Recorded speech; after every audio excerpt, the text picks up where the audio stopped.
Welcome back. Here is the 12th video out of 18 showcasing the pictures from our trip to Japan.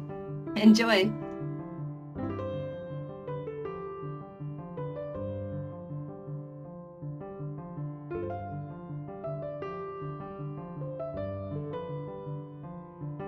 The day started off slow. We packed, ate breakfast, and checked out of the hotel. We hopped on a small train to get to the main station. During this ride, we saw a small girl, maybe 8 years old, board the train with her bag, blending in well with the adults aside from being so young. She found her seat and sat quietly reviewing her small smartphone. At the next stop, a young boy about the same age got on. You could tell he was excited to see someone his own age there and quickly took the seat beside her. The whole scene was incredibly cute.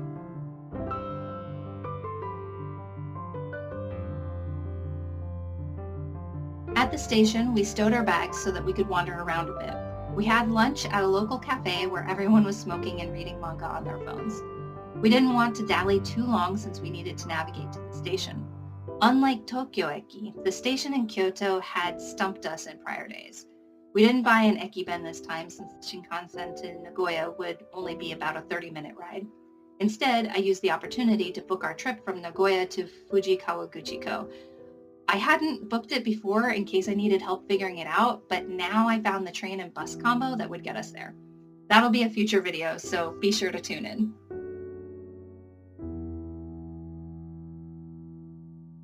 When we got off the Shinkansen in Nagoya, we found that the hotel was a long ways off, so we opted to take the subway a little closer. Here there were cars that were designated for only women on weekdays. However, since it was a weekend, we didn't have to worry about that and just boarded from where we landed. At our stop, we ended up walking down a really long corridor that smelled like, 50 years of fried foods. After carrying our suitcases up the stairs, an old man came along and pointed out where we could have gone up using an elevator instead of walking down the corridor and taking the stairs. Live and learn. There seemed to be more young people in this area. We went to an izakaya for dinner during what was apparently happy hour.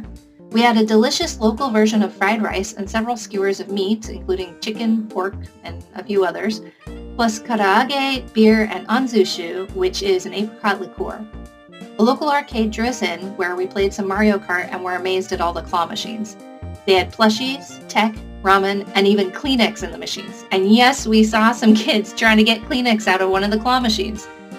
Outside, we took a gander at a giant Ferris wheel that was built into a building a few stories up. Upon hearing some music, we wandered into a happening scene beneath a small Eiffel Tower. We sat and people-watched for a bit. Just when we were about to leave, we were approached by two young people who wanted to interview us. They'd been studying English for about 2 years and wanted to practice by asking us questions. They both spoke much better English than my Japanese, and we learned that they spent a year living in San Diego, plus one of them had visited New York and Boston.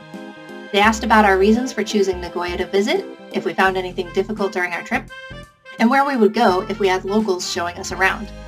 We had a great time talking with them, sharing how we planned our trip and discussing what we liked about Japan. We gave them postcards and wooden stickers from our state as souvenirs and took a selfie together. They also gave us some good recommendations for food, and we shared the pins from where we wanted to go in Japan. After that, we got ice cream and turned in for the night. Well, that's it for this video. If there's anything you want to know more about, put it in the comments below. I'll post the next video tomorrow, so make sure to like and subscribe for more.